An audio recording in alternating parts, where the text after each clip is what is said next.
compartir esos datos. Y otro ejemplo, para terminar en este tema muy particular, es ¿qué tanto tenemos esta seguridad en los passwords? Dejo una lista de 10 passwords que son los más usados, los 11 passwords más usados, perdónenme, pero es el típico 1, 2, 3, 4, 5, 6, o del 1 al 9, o el password 1, o el picture 1, o el QWERTY. Si tú estás ocupando esos passwords o ocupas el mismo password para diferentes cosas, le estás diciendo básicamente al ciberatacante, ¡hey! A mí róbame. Entonces hay que tener mucha claridad en ese tipo de cosas. La autoridad en México en materia de protección de datos, que es el INAI, sacó un estudio que me pareció bien interesante, está en Twitter, lo pueden ustedes buscar, donde dice cuánto vale en el mercado negro tus datos. Porque uno voltea y dice, bueno, pero pues, ¿qué tanto pueden valer mis datos? Bueno, solamente para que ustedes tengan claro. Cuando yo tengo el nombre, tus datos de tu domicilio, tu número de celular, si yo tengo esos 4 o 5 datos, esos datos más o menos los venden en el mercado negro, y eso puede ser en la dark web o puede ser en el mercado negro físico. Eso vale más o menos unos 1,200 pesos. Entonces, no tengo que únicamente pensar, para mí no vale mucho. No estés pensando en lo que valen para ti. Tienes que pensar ¿cuánto vale esta información para un ciberatacante? Piénsalo a nivel negocio. Probablemente para ti tú dices, no, para mí no es importante quién tiene acceso a mi nómina. Pero ahora voltéalo. ¿Cuánto vale para tu competencia el valor de tu nómina? Probablemente para ti no es importante tus planes de logística. Pero probablemente para tu competencia, probablemente para un secuestrador, probablemente para alguien que te va a asaltar a tus camiones, a ellos sí les importan muchos datos. Entonces hay que cambiar la mentalidad de decir no cuánto valen los datos para mí, cuánto valen los datos para el posible atacante. Eso es fundamental entender. Hemos escuchado últimamente mucho el tema de, antes hablábamos de seguridad de la información, hablamos de seguridad informática y de ciberseguridad. Dejo un grafiquito muy sencillo que explica dónde se conjuntan las tres áreas. ¿Por qué es importante entender esto? Porque muchas veces la estrategia de asegurar los datos puede tener un nombre distinto y hay que aprender a decirle las cosas como son.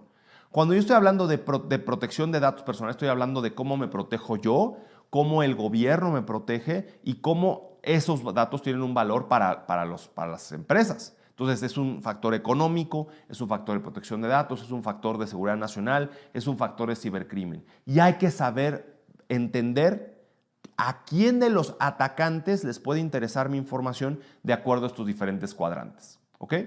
Ahora, déjenme les doy algunos datos de cómo nos está afectando este tema de ciberseguridad y cómo es un tema que además está en crescendo. No está disminuyendo, al contrario, está creciendo.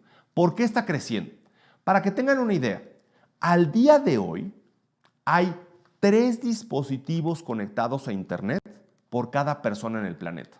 Les voy a poner un ejemplo muy particular. Es una tristeza que no esté yo ahí con ustedes, pero yo les aseguro que en su casa, hace unos 15 años, había un dispositivo que se conectaba a Internet. Era esta computadora que la conectábamos al módem y se conectaba a Internet. Y esa era la computadora, la única forma con la que yo me podía conectar hace unos 15, 20 años. Hoy día, yo les voy a poner mi ejemplo. Mi computadora, tengo 2 teléfonos, tengo un reloj, tengo un Xbox, tengo una Nintendo Switch, tengo una Alexa, tengo una aspiradora. Todos esos dispositivos se están conectando a Internet. Y uno voltea y dice, bueno, ¿tu aspiradora qué datos puede tener o por qué te preocuparía? La aspiradora sabe en dónde vivo. La aspiradora ha hecho un mapa de mi casa. Mi Xbox sabe a qué horas juego. Sabe a qué horas me voy a dormir. Porque normalmente es cuando juego en las noches. Parecieran datos que aislados no tienen mucho valor, pero para un atacante esos datos en cierto momento podrían tener una trascendencia espectacular. Para que tengan una idea, 2/3 partes de las personas de este planeta, sus datos ya fueron robados. Les dejo una página, al final la voy a mostrar, que se llama Have I Been Pwned. Ahí uno puede poner su correo electrónico y saber si su correo electrónico ya estuvo involucrado en algún robo de información. Tercer dato de lo que está hoy día en juego. Hay hoy día una tendencia a que lo que vamos a perder de datos en los siguientes años va a generarle una pérdida a los negocios de 6 trillones de dólares solo en los siguientes 2 años. ¿Y qué viene por el otro lado que uno diría, bueno, eso me va a ayudar? Pero no es así, al contrario, me viene a crear un problema más grande. Hay cada vez más multas por incumplimiento con regulaciones. véanlo, hace 10, 11 años no existía en México la Ley de Protección de Datos. La Comisión Nacional Bancaria y Valores no nos pedía un tema de seguridad para la banca. No había un tema de regulaciones internacionales como es en Europa el tema de GDPR o en el caso de Estados Unidos, en particular de California, como CCPA. Hoy día, además, nos hace falta gente que se dedica a ciberseguridad. Créanme, no hay suficiente talento.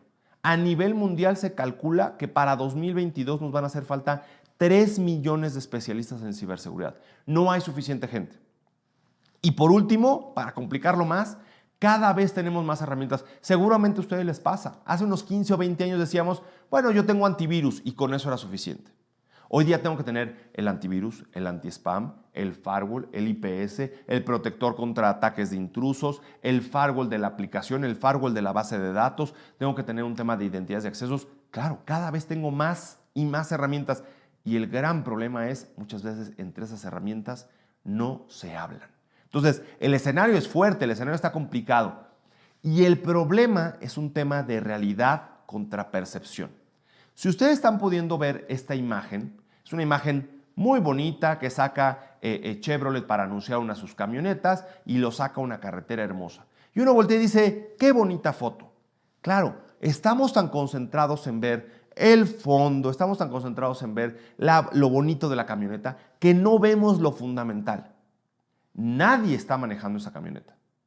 Esa camioneta realmente es un tema de postproducción, donde realmente lo que está sucediendo es sacan un dummy a la carretera y después le ponen con postproducción todo lo demás. Déjame lo llevo esto al tema de ciberseguridad. ¿Qué es lo que tú estás viendo? ¿Realmente sabes en dónde estás parado?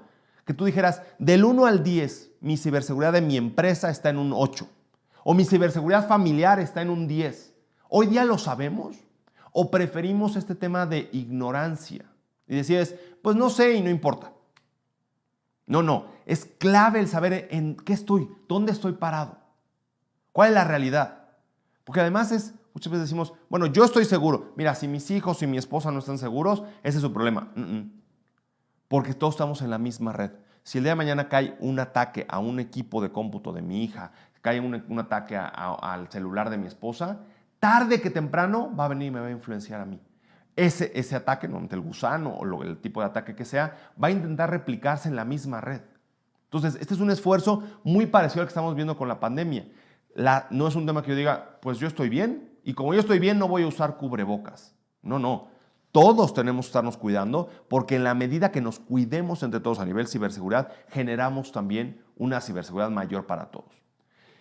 Y el problema es que el atacante ocupa un tema de ilusión. Mientras que me está haciendo el típico juego de dónde quedó la bolita, me está distrayendo con lo que está en la mesa y mientras tanto alguien me está quitando las llaves o alguien me está quitando la cartera. Entonces no hay que distraernos de lo que realmente es trascendental. Voy a poner un ejemplo en México. Hace 2018 hubo uno de los principales ataques en México a la red de pagos, RedesPay. Y históricamente la mayoría del sector financiero no veía un riesgo en el caso de SPEI. ¿Por qué? Porque es una red que administra directamente el Banco de México. Y entonces dijeron, pues es una red que le llamamos punto a punto entre el banco y el Banco Central, ¿no? Básicamente yo le doy al banco y el banco hace la transacción con el Banco Central. Es que de pronto le quitamos un tema muy jugoso para el ciberatacante. El ciberatacante debe haber dicho, ahí hay mucho dinero, ahí hay mucha plata. Ahí hay que atacarlo. Entonces, no hay que distraernos con lo que es importante únicamente para nosotros, para el otro, ya sea el ciberatacante, ya sea mi competencia, ya sea, hay algunos casos donde el que me ataca es una nación de otro país, ¿no? Entonces, bien importante que no son nuevos los tipos de ataques. Si uno ve los ataques en el tema digital, siempre son los mismos. ¿Cómo obtengo la mayor cantidad de datos que además pueda ser líquidos muy rápido? Por eso el sector financiero lógicamente es el más atacado, porque ahí es donde hay datos más líquidos. Pero no creas, no se queden con esta idea que es muy triste escucharla. Bueno, yo no soy un banco, no me preocupo. No. Hoy día hay ataques como los ataques de ransomware que lo que hacen es secuestrar tus equipos de cómputo. ¿Cuánto costaría que te quedaras sin acceso a tus equipos de cómputo 5, 7, 10, 15 días. Esto está pasando al día de hoy y te puede pasar el día de mañana. ¿Qué plan tienes para responder ante esto? ¿No? Entonces, ¿qué es lo que realmente estoy viendo? ¿Estoy realmente viendo la imagen completa o la que yo creo que estoy viendo? O la que me dice mi gente de sistemas o de seguridad que estamos. Es trascendental el yo tener una evidencia. ¿Dónde está la evidencia? ¿Qué datos tengo factibles? Un poco como el método científico. ¿Qué tengo para demostrar que realmente estoy seguro? Bien, ¿qué es lo que ha pasado en muchas empresas? Pues muchas empresas se han quedado en el método de asegurar su información como en los 80s. Y hoy día, los 80s ya quedaron 40 años atrás. Me encanta este ejemplo que les voy a poner en la pantalla porque es un ejemplo muy práctico. Este es un cambio de llantas en los 80s versus 2019. Ya tiene 2 años, pero sigue siendo uno de los récords de Red Bull en cambio de llantas. Vean nada más el tiempo que se tardaba un cambio de llantas en el caso del Brabham de Héctor Rebaque en el 81 versus lo que tardó el Red Bull en 2019. Para que tengan una idea, el Red Bull se tardó 1.9 segundos en cambiar sus llantas. Tristemente, si yo sigo ocupando la metodología de patear la llanta para que entre y no ocupo tecnología y no ocupo una mentalidad actualizada a lo que está pasando, estoy perdiendo no a nivel seguridad, estoy perdiendo a nivel negocio. Entonces, el gran brinco no es para ayudar a la gente de TI, no es para ayudar a la gente de seguridad, el gran brinco es para ayudar ¿a quién? Al negocio. Entonces, trascendental y fundamental el dar ese gran brinco. Ahora, viene una complejidad que si yo no doy ese brinco hoy, tengo un riesgo. ¿Qué viene? Pues viene tristemente para bien o tristemente para mal, dependiendo del caso. Yo les diría para mí muy bien, viene todo lo que es la nube. Todo lo que viene en la nube nos va a traer un tema de velocidad mucho mayor. ¿Por qué explico esto? Bien, unos 24, 25 años. Yo antes, ¿qué tenía que hacer cuando tenía que comprar un equipo? Cuando me decían, hay que instalar una aplicación. Ok. Tenía que comprar un servidor, un server. Me tardaba más o menos unas 6 semanas en llegar. Tenía que llegar a mi centro de datos, buscar un lugar donde montarlo, conectarlo a la electricidad, conectarlo a la red, configurarlo, instalarle ahora sí el sistema operativo, instalarle la aplicación, revisar que estuviera bien. Más o menos ese proceso, si me iba muy bien, era un proceso de 8 semanas. Había casos donde ese proceso te podía llevar hasta 6 meses. ¿A dónde voy con esto? En la nube, todo el proceso que les acabo de contar, la nube, ese proceso me puede llevar 1 minuto. Entonces, pensar que voy a ocupar cuando tenía 6, 8, 12 o 15 semanas versus lo que tengo que hacer en 1 minuto, no es funcional. Tenemos que dar un brinco y tenemos que movernos a una velocidad distinta en los temas de tecnología. ¿Okay? Ahora, ¿cómo podemos hacer esto? Para hacerlo les dejo 3 recomendaciones fundamentales. Tenemos que cambiar nuestra cultura, tenemos que cambiar nuestros controles y tenemos que cambiar la forma en la que manejamos el caos. Bien, ¿cómo hacemos esto? Número 1, la cultura. El cambio de cultura empieza con la conversación. Algo como lo que estamos teniendo aquí, que sería riquísimo, esperemos en algún momento tenerlo, volvernos a sentar frente a un platicar. Platicar. Me cuentas una historia, te doy mi retroalimentación, tú me das un poco de tu feedback de lo que estás opinando al respecto y sobre eso construimos. Esa conversación es fundamental entre las áreas de seguridad, entre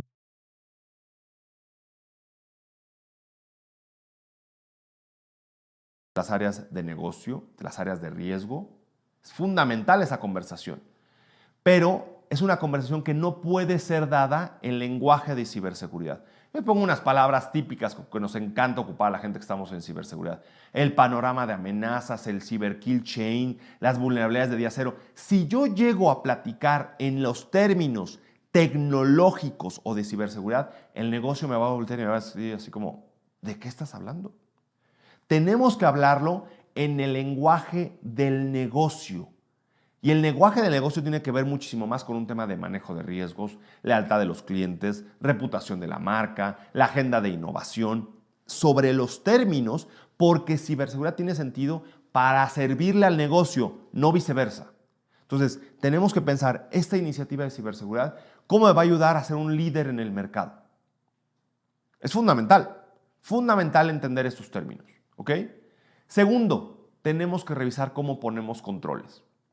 Me encanta el ejemplo que les voy a poner ahora porque me parece que uno de los peligros que tenemos en los controles es que hay veces que ponemos controles porque sí. Pongo un ejemplo antes de ponerles este video. Acabo de ir hace unos días a una oficina y es un consultorio médico. Llevaba yo a mi bebé a su revisión mensual y cuando llego, ya saben, están estas libretas negras en la entrada del edificio. Y venían nombre, oficina a la que viene y firma. Muy sencillo, la verdad es que el formato estaba muy sencillo. Y yo volteé y dije, voy a hacer nada más una broma para ver si realmente verifican quién es. Y puse Hugo Sánchez Márquez.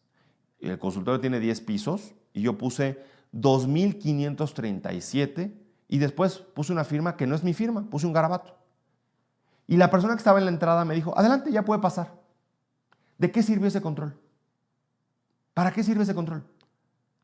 ¿Cuántos de nosotros ponemos controles que no están bien pensados? Y me encanta este video que les voy a poner ahorita porque justamente es eso. Cuando pongo controles, pero que no están pensados, ¿no?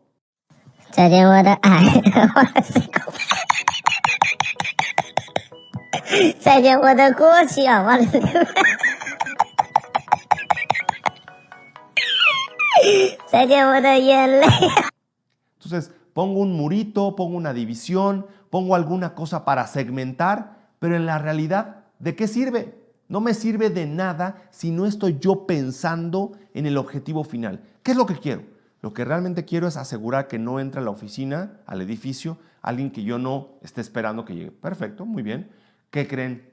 Pues puedo ocupar una hoja de cálculo, un Excel, un Google Sheets, y ahí puedo yo capturar su nombre. A ver, deme su identificación, me da la identificación, captura el nombre. ¿A qué oficina va? A la 1201.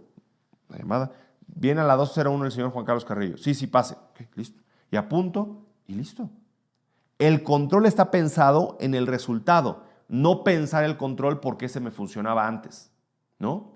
Tenemos que pensar muy claramente en qué es funcional y qué no es funcional. Porque si no definimos bien el carril, el negocio va lento, ¿no? Tengo que hacer que se mueva con agilidad. ¿Qué hago para poner controles que sean lo más seguros posibles, pero también generen la mayor velocidad en el negocio? Y finalmente tenemos que ver cómo manejar el caos. ¿Qué es este tema del manejo del caos? Bueno, hoy día, con la cantidad de datos que tenemos un caos. Y el riesgo que tenemos es que nuestro oficial de seguridad piense que está seguro porque ha protegido una parte del negocio.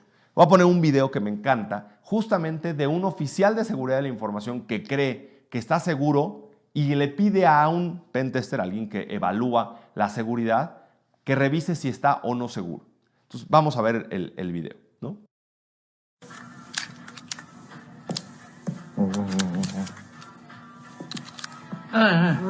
Hey!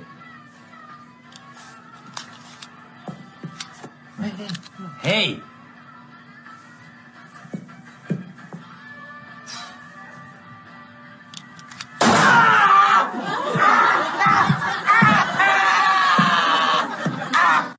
Le dice, pues toma la pistola, tengo un chaleco antibalas, pues dispárame, ¿no? Y el pentester le dice, no, ¿cómo te voy a disparar? ¿Cómo crees? ¿No? Insiste, porque él se siente seguro que con su chaleco antibalas no le va a pasar nada. Claro, ¿cuál es el gran tema? Su chaleco antibalas estaba pensado para cubrirle ¿qué? El pecho. Estaba pensado en cubrir las piernas, estaba pensado en cubrir los brazos, estaba pensado en cubrir la cabeza. Entonces, recuerden, hay que saber manejar el caos desde la perspectiva de ¿qué? De que me pueden atacar por cualquier lugar. Hoy día los ataques pueden venir por un teléfono celular, por una tableta, por una computadora, por un correo electrónico, por un mensaje de WhatsApp. Los medios de ataque son amplísimos, amplísimos. Entonces, tenemos que estar claros que el caos puede venir por cualquier lugar. ¿Qué sigue? ¿Qué hacemos con toda esta información? Bueno, tenemos que estar claros que hay 3 tipos de riesgo digital. No todos los riesgos son iguales. No todos los riesgos son iguales. Y tenemos que saber ocupar una estrategia un poco como la de los castillos medievales. Tenemos que saber separar el exterior de las joyas de la corona. Las joyas de la corona nunca las dejo yo lo más expuesto. Esas joyas son tan importantes que les voy a poner una protección extrema. Pero veámoslo primero desde la perspectiva del atacante. Yo puedo caer en un riesgo accidental. Voy a ponerse el ejemplo más práctico en el accidental. Es que no siquiera es un riesgo únicamente de ciberseguridad, es un riesgo digital. Si yo tengo una computadora y desconecto el cable de corriente, por accidente me atropecé con el cable, se va a apagar la computadora y hay un riesgo ahí. ¿Qué pasa con una laptop? Pues bueno, gracias a Dios las laptops tienen, ¿qué? Una batería. Se desconecta el cable de corriente y el accidente no tiene una implicación porque tengo un sistema alterno, ¿no? El riesgo realmente está en los temas intencionales. Entonces, ¿qué tengo que hacer? Evaluar ese riesgo digital. Cuando tengo mayor volumen de datos y tengo un mayor riesgo, normalmente tengo que poner mayores medidas. Van a ver este gráfico como al final lo van a entender con mucha claridad. Al riesgo accidental, el riesgo oportunista y el riesgo intencional. Quiero enfocarme en particular en lo que ven en la parte de abajo. Cuando yo entro a Google, yo puedo ser Juan, Pedro o Luis. Google no me va a pedir que me autentique, no me va a pedir un usuario, no me va a pedir un password, no me pide un horario en particular para conectarme, no me pide que sea un dispositivo en particular, no me pide que sea teléfono por mi tableta o por mi computadora. Lo puedo hacer por donde yo quiera, es más, hasta lo puedo hacer en mi televisión. Y puedo ver todos los datos que tiene acceso Google. Pero cuando yo voy a entrar a mi cuenta bancaria, ¿qué me pide mi banco? Mi usuario, mi password, un token. Me pide que ciertas transacciones solo las puedo hacer en un momento en particular, que lo puedo hacer solamente en un dispositivo. Ahora hasta nos piden que sea en la misma geolocalización donde estábamos previamente. Entonces, es bien importante entender que de acuerdo al riesgo son las medidas que pongo. Entonces, el incentivo para el atacante es distinto para cada uno de estos riesgos. En el riesgo intencional, ¿qué pasa? Con que te equivoques, o sea, tengo que hacer ¿qué? El ejemplo de la laptop. Con que yo tenga lo que llamamos un N+1, estás cubierto. En el caso oportunista, el ataque oportunista, ¿cuál es? Viene un atacante, voy a poner el ejemplo, bueno, no sé, alguien que va a robar en un camión, ¿no? Ni siquiera es el que va a robar, va a ser el carterista. ¿A quién le va a robar la cartera? Al que venga distraído. Oportunidad. Busca la oportunidad. Ahora, ¿cómo me protejo? Con un tema de suma de esfuerzos. Imagínense que alguien va a robar un coche en la calle y viene viendo los coches. Viene viendo los diferentes coches y de pronto ve un coche que tiene alarma, que tiene este bastón de antes, que tiene cadena, que casi tiene un perro amarrado allá a la llanta, y versus al lado ve un coche que tiene la ventana medio abierta, que la chapa se ve que es viejísima. ¿El atacante qué va a hacer? Aquí hay un montón de esfuerzos para protegerse y acá ninguno. Se va a ir simplemente por el que tenga la menor cantidad de protección y de controles. Y finalmente, el incentivo, en el caso del intencional, es muy peligroso. Es muy peligroso. ¿Por qué? Porque normalmente en el incentivo del mínimo esfuerzo es con que me equivoque en un control, el atacante puede entrar. Entonces tengo que saber diferenciar estos tres escenarios. Entonces, en el caso del riesgo accidental, ¿cómo normalmente lo cubro? Con lo que llamamos el BIA, ¿no? Un Business Impact Analysis, un análisis de impacto a la organización. Oye, se me cayeron mis 3 centros de datos, pero tengo un cuarto centro de datos. No pasa nada. No pasa nada, el negocio sigue funcionando. Es un tema de si es, oye, con que tenga disponible un servicio es suficiente, ¿no? Me chocan mi coche. Y uno diría, híjole, ya no me puedo mover. No, espérame, allá afuera tengo 5 más estacionados. Entonces, tienes disponibilidad, tu riesgo es muy bajo, si no es que eliminarlo. Ahora, tengo que facilitar el acceso y la interacción, y ante el riesgo accidental es mitigado siempre por la redundancia. Tú tienes que revisar. Tengo un riesgo de accidentes, de que la gente exponga sus datos. Bueno, tenemos que voltear y decir cómo le hago para que los datos estén lo menos expuestos y que además si pierde un dispositivo tenga acceso mediante otros aspectos. Y esto la nube nos lo está resolviendo. Ahora, el riesgo oportunista. El riesgo oportunista es un valor por interrelación. Les pongo un ejemplo. ¿En dónde tengo mayor riesgo de que alguien me quite la cartera? ¿En el desierto donde no haya nadie al lado mío o en el metro donde vengo al lado de 40 o 50 personas? Como estoy en el metro interrelacionado con más, ahí tengo mayor riesgo. En el momento que tú pones datos en Internet, en el momento en el cual tú haces que tu gente se vaya a su casa con los datos están más interrelacionados con otros ambientes y entonces hay un riesgo mayor. Ahora, para reducir el riesgo oportunista, lo que hacemos es vamos construyendo bardas. Y las bardas que vamos haciendo cada cierto tiempo, le subimos un grado, le subimos un grado, le subimos un grado. Entre más grande es la barda y mejor son los controles que tengo en esa barda, más resistente va a ser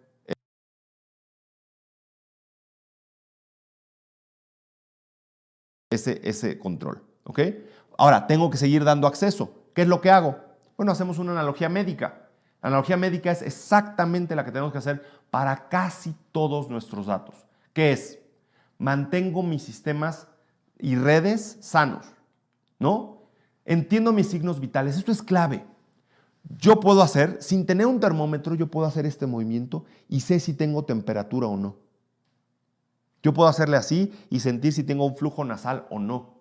Puedo sentir si mis ojos están llorosos o no. Es decir, constantemente mi cuerpo tiene las alertas. Si yo me pego, ¿qué hace mi cuerpo inmediatamente? Me manda una alerta. ¿Qué tienes hoy en tu sistema implementado para mandar esta alerta? ¿Qué te avisa? Si no tienes quien te avise, ¿cómo te vas a enterar?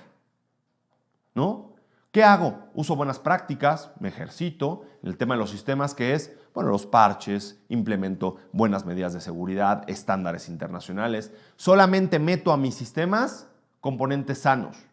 No meto cosas que sé que le pueden afectar, ¿no? Lo complemento con parches y actualizaciones como son las vitaminas, etcétera, ¿no? Lo aíslo de cualquier amenaza externa. No me conecto con cualquier individuo sin ponerme la protección necesaria. Genero las alertas necesarias, guardo el historial de lo que está pasando. Finalmente, en el tema del riesgo intencional, es decir, cuando el atacante ya no está buscando a ver quién está el más distraído. No. Cuando ya voltea y dice, voy por tus datos, lo que me interesa es lo que tú tienes. Ahí ya no es un tema del VIA, lo que decíamos, el análisis de impacto al negocio. Ahí es un tema que le llamamos el IVA, el valor para terceros. O sea, ¿cuánto vale esta información para un tercero? Yo les mostraba los datos del INAI. ¿Cuánto valen tus datos personales?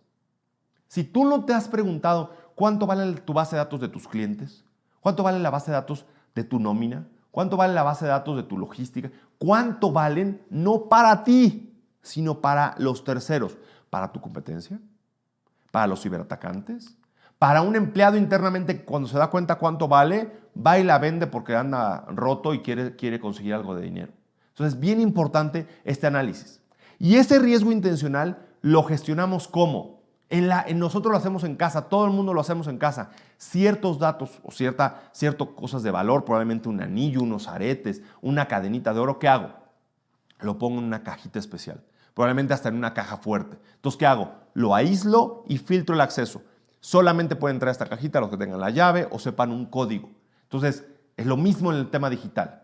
Entonces, ahora sí, fíjense, el valor de estos. En el tema de accidente es cuánto vale internamente. En el valor, en el ataque oportunista es cuánto vale en relación a qué tan conectado esté. Y finalmente, en el intencional es cuánto vale para los terceros. Y ahora sí, esta gráfica para ustedes puede cobrar mucho sentido. Si ven el bloque central, el riesgo oportunista es el que ocupa más. Tengo que poner medidas ahí. Ahí tengo que ponerlas. ¿Para qué? Para filtrar información, para tener una cierta redundancia, para generar la confidencialidad, la integridad y la disponibilidad. Déjenme finalizo con un par de ideas. Decía el ex CISO de Citigroup, no fracasa el que sufre un ataque de seguridad. Eso nos va a pasar a todos. Es como cuando uno anda en bicicleta y sabe que tarde o temprano se puede caer. Realmente, el problema está si no tengo la capacidad, lo que le llamamos hoy día ciberresiliencia, de restaurar mi operación, la capacidad de responder ante un ataque.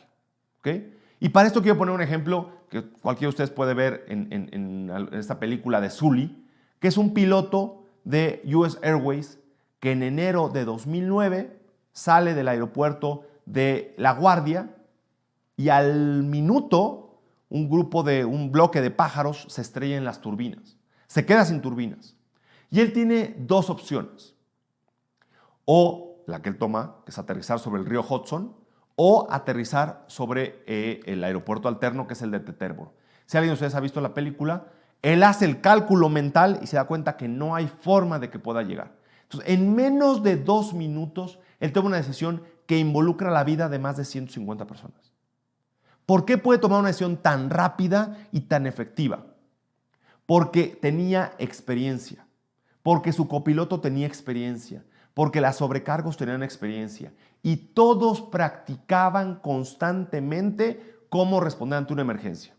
Si en este instante, no hay aquí madera, pero tocando madera, si en este instante tuvieras un ciberataque, ¿tienes claro cuál será tu plan de respuesta a incidentes? ¿Sabes cómo responderías? ¿A quién le llamarías?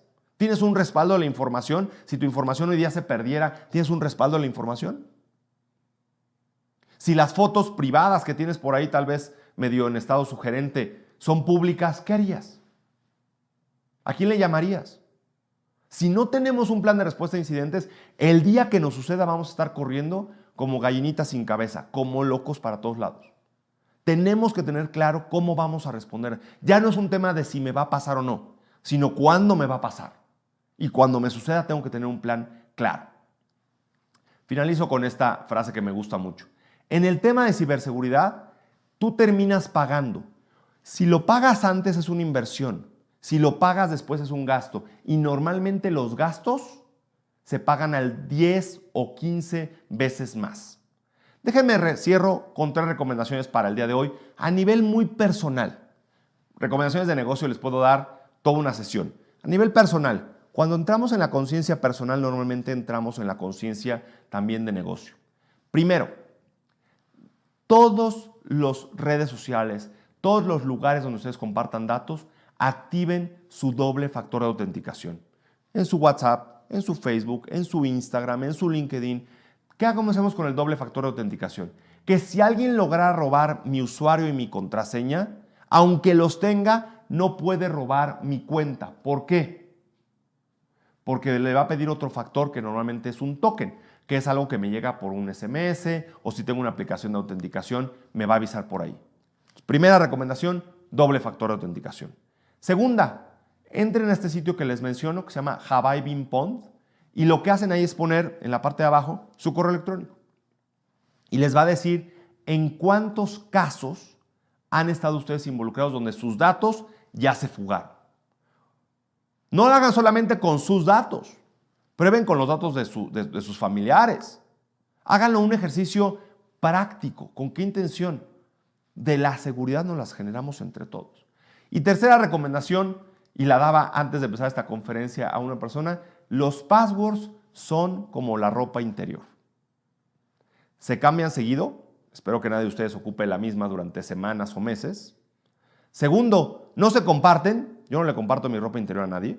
Y tercero, no dejo mi ropa interior en un lugar público. Los passwords son igual. No los dejamos en lugares públicos, no los compartimos y los cambiamos seguido. Les dejo para el tema de passwords un par de recomendaciones. Hay lo que le llamamos los llaveros. Y lo que hace un llavero es, yo sé que yo puedo traer, como los passwords son como llaves, ni modo que yo trajera en mi bolsa 15 llaves. ¿Qué hago? Las pongo en un llavero. Los llaveros digitales, les recomiendo 2, LastPassword y OnePass. Ambos son muy buenos llaveros porque al fin de cuentas es un lugar donde yo puedo ir guardando cuentas diferentes y cada una tiene un password distinto. Sin más, con eso me despido. Les agradezco mucho su tiempo y quedo a sus órdenes para cualquier duda o pregunta o comentario. Muchas gracias.